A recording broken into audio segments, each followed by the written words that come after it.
What is up with the Percy Jackson show and now a lot of the books getting so much hate in the last little while? It's something I've noticed more and more of over the last 18 months or so, and today I want to dive in and figure out what the hell's going on. Is the hate justified, or is this yet another instance of the fandom whipping itself into a rabid frenzy and getting their knickers in a twist? I guess we'd better set the scene though. For the past 20 or so years, the Percy Jackson franchise, now known as the Camp Half-Blood Chronicles, which I have to say is not a very interesting or inspired name at all, has become one of the premier franchises in the teen fantasy genre. When the books first released, I'm pretty sure they all became New York Times bestsellers, and clearly kept doing well enough for his publishers to keep wanting more and more. The first series ran from 2005 to 2009, spanning 5 books in what is the best adventure of the franchise. Absolute classics. They were incredible, and they introduced a lot of younger readers to the glory that is ancient Greek mythology, kickstarting the franchise's popularity as a whole. From here, Rick was off to the races, and enjoyed a lot of success and acclaim. In the 20 or so years since the first book was released, like I said, he's finished off his main series. He continued off with another 5-book sequel series titled The Heroes of Olympus, which ran from 2010 to 2014 and widened the scope of the world, introducing fresh characters and mingling Roman mythology in with the Greek stuff. From 2016 to 2020, he wrote The Trials of Apollo, and now he has the Senior Year Adventures and the Nico D'Angelo Adventures, releasing somewhat concurrently. Plus, there are other spin-off and tie-in books, and 2 notable spin-off series in the Kane Chronicles, which is Rick's take on Egyptian myth, and ran from 2010 to 2012, and then Magnus Chase and the Gods of Asgard, which ran from 2015 to 2017. All in all, that's a hell of a lot of books, and a hell of a lot to be getting on with. I think it's fair to say that the franchise has been an overwhelming success. Then we come to the film adaptations, which I think is something that really reaffirmed Rick's popularity with the fans throughout the 2010s. I think anybody who's a long-time fan of the franchise by this point knows the legendary story of the production of the movies. Namely that Fox was eager to capitalize on a successful book series to try to corner the market and set up the next big franchise for fans to flock to, as the Harry Potter films were coming to an end, and every studio was looking to capture that market share. They made a film adaptation of the first book, and even brought in Chris Columbus to direct it. They really wanted it to be the next big thing. They made a bunch of sweeping changes like altering the plot and aging up the cast to try to make it more attractive to an older teenage audience, and to tell you the truth, the first film was actually genuinely decent. I think if you didn't know the book series very well, it's actually a very good fantasy film. It also did alright at the box office, grossing $226 million off of a budget of $95 million. This was actually a film that brought a lot of new readers to the fandom who then read the first book and saw how different it was. Still, I think it deserves some grace. The second film, not so much. I think we can all agree that the Sea of Monsters adaptation was pretty bad overall, and I think the films just didn't do well enough to justify their continued production. Hence why they didn't keep going. But how did a bad film adaptation lead to Rick's popularity beginning to boom? Well, it's a bunch of reasons combined, but the crux of it is that he openly criticized the creative choices they made, and he'd go to bat for the franchise getting a reboot when Fox was bought out by Disney, and the film rights were transferred over. He turned into this figure, fighting for the franchise and fighting for the fans, which earned him goodwill. Combine that with the power of nostalgia surrounding his older books, and the fact that he seems rather woke and progressive, whilst other big-name authors were seemingly losing their minds online, and in the end, he just seemed like a bit of a Chad. That's all there was to it. So when he finally got that green light for a new adaptation, it was announced that he'd actually be working on it too. People were pretty damn excited. However, in the last couple of years since then, I have definitely noticed the temperature within the fandom's gotten significantly colder towards poor old Uncle Rick. I suppose I'm curious as to why. At what point did it start to happen? When did people start to turn? When the first season of Percy Jackson was still in production, it seemed like he was still flying high with widespread popularity. Like I said, he'd spent those years fighting the good fight against the old films and earned a lot of fan goodwill. He successfully was able to pitch a reboot for Disney, but not as a film franchise, which would eventually necessitate cuts, but rather in the form of a Disney Plus original. This was considered a pretty big win, as it would mean much more of the book would be able to make it to the screen adaptation, and fewer things would be left on the cutting room floor. We found out there'd be a decently sizable budget to bring this thing to life, and all the behind stills and updates, as well as the trailers,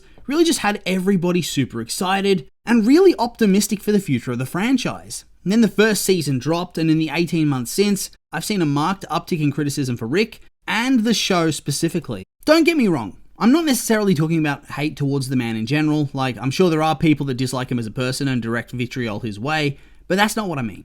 I'm not even talking about a dip in his popularity, as every book that he sells seems to do very well, and the show's first season was a smash hit on Disney+. Pretty sure it was one of the biggest shows on Disney Plus for the year that it was released, and smashed some of the streamer's own records, not too shabby. I'm more talking about the severe uptick in actual criticism of the writing of his books and the overall direction of the show. It's something that happened back in the day of the likes of J.K. Rowling, where once the goodwill evaporated due to her social media antics, suddenly it was open season. Where once criticism was a rarer thing, It very quickly became commonplace to absolutely tear things apart and to claim whilst the world itself was interesting, the actual written content of the books, and even the film adaptations, was bad. Feels like it's a similar concept to what's going on here. However, this time, it's not because Rick has gone mask off or anything of the sort.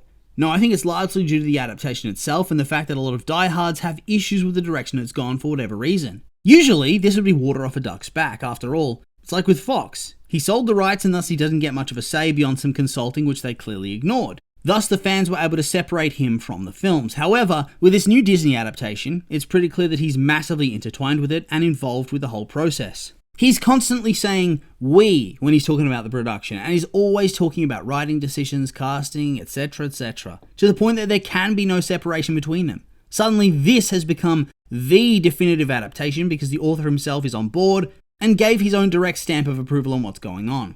It means that every change that you didn't like, every casting decision you thought was shit, every cringy piece of dialogue and every cut is endorsed by Rick himself, and thus all bets were off. I've also noticed that this led to an uptick in hate for his books from within the fandom. For the most part, I think that the original series and Heroes of Olympus have been spared from this overly critical eye. However, I have for sure seen a massive uptick of disdain for Trials of Apollo and now Senior Year Adventures. I will confess, I've not actually read them. I never even finished Heroes of Olympus, to tell you the truth. I kind of burned out on it. And I know I should probably go back and finish them at some point, but I've just never felt the urge. Regardless, from what I've seen on social media, that overwhelming positive reception to the franchise, it's a thing of the past. There's now regular complaints about plot points, about character voices feeling too samey, characters feeling dumbed down or flanderized, feeling like he's playing Pokemon with the various different identities on display that don't have enough impact on their character or arc, and thus feel like he's ticking off a checklist. The fact that the quality of the prose and the complexity of the story hasn't evolved over time and actually feels kind of juvenile by this point.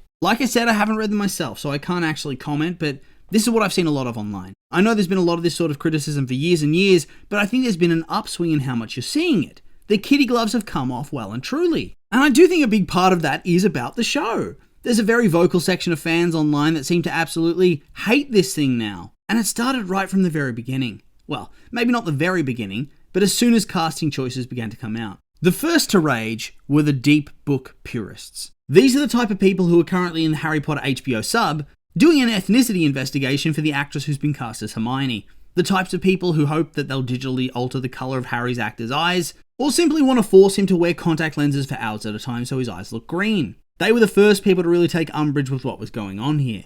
They didn't like that Percy was going to have blonde hair, to the point that they wanted him to dye it, or wear a wig, and then also have those contact lenses that make his eyes seafoam green, or whatever they're supposed to be in the book. And all of that pales in comparison to the Annabeth discourse, because they did not like that Annabeth was now black. It was a whole thing, but yeah, it was especially targeted towards Annabeth. Rick then chimed in and said they're the perfect casting, and she's the perfect Annabeth. In fact, I'm pretty sure he said she was the definitive Annabeth in his mind for the story they're telling. Since in the book, which harbours the nostalgia of the fanbase, she is white and blonde, a lot of fans kicked off from all this and this got the hate train really rolling. But it didn't stop there. All you gotta do is go down to the Reddit threads to take a look at some of their anger.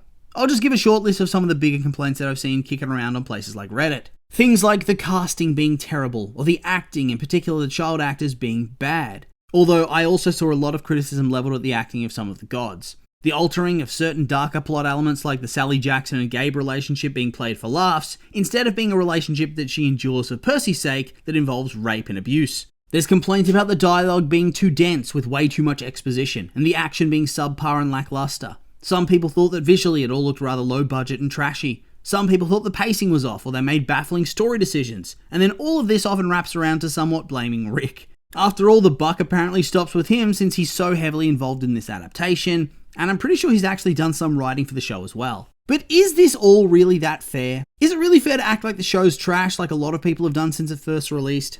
Trust me, I'm no stranger to hating on subpar adaptations of my favourites, and the Percy Jackson TV show is not the best adaptation in the world and certainly makes some mistakes. But is the hate that Rick and his new show is getting all that fair? No. I do think that nostalgia really has blinded a lot of people to the quality of the original source material, and also is blinding them to the quality of the show. If it isn't exactly how it felt when you first read it as a child/teen, then clearly it must be the wrong way to make an adaptation, right? It's the same shit for the Harry Potter movies. They're good movies. They were wildly popular and successful. Same with the books, but I swear you wouldn't know it from how hard the fans go on picking them apart piece by piece. Once that rubber-stamped adaptation that comes direct from the author comes in, and isn't what they envisioned, suddenly the show/film is bad, and this often loops around to saying the original source material is bad, and really, it's only the characters and world that they enjoyed in the first place. Does it not get tiring to be this way? I mean, the reality is that everything I say is going to be my own personal opinion, and I doubt that I'm going to be changing any minds at all with what I say, so I'll keep this part brief. The show is not trash. It is a good adaptation that does a lot right, and a lot of the choices it makes are necessary. It's dialogue heavy because the audience really does need to know a lot. I think it is strange to say that it looks cheap because it really doesn't. And whilst there could have been a bit more action, I do think that what we got was good. Plus the acting, the child acting, it can be rough at times. But every show that uses child actors is going to be this way. Rewatch Harry Potter. Watch the new one when it comes out. The Game of Thrones kids. Even the Stranger Things kids at times. Anybody. Shit, take a look at the quality of Macaulay Culkin's performance in Home Alone. That's just how this goes. It's how it's always gone. And there's no harm in that. I don't know, just for the most part I think the criticism that leveled at the show, and really at Rick too in regards to the show, it doesn't hold that much water. Ultimately, everything here is subjective, but people are holding it up as being objectively bad, and that's just silly. I think my only real major quibble with the adaptation is that too often they seem to be embarrassed almost by the source material, and they want to make it more serious. They cut out a lot more of the goofier elements that really set this franchise apart. They changed the water park trap, changed the casino to make it more streamlined, changed the underworld to be way less funny than it was. Ultimately, that's the heart of the franchise. It's goofy, it's silly, it's strange, it's absurd. The writing for the book and the show was never going to be top tier, that's the reality, but the heart would shine through when you let it, and that's what they need to focus on. And if they do, season 2 will be in good hands. But I just find it rather absurd how doomsayerish the fandom's become. The books are trash, the show's trash, Rick's washed, yada yada yada. It's so strange to me. I'm a fan, but the reality is that the quality of the writing has not diminished from book to screen. Things have been altered, yes, but this is not an adaptation of a literary classic. It might sound harsh, but it's the truth. It's a light-hearted adventure book, and that's what the show is too. I think people need to take a breath and remember that fact. Let the nostalgia fade away and see the reality of the situation. Although, of course, these have just been my opinions. You might have the complete opposite view and think I'm a complete fool and a shill with shit ideas. I'm curious for your thoughts, so make sure to like, comment, and subscribe, and let me know.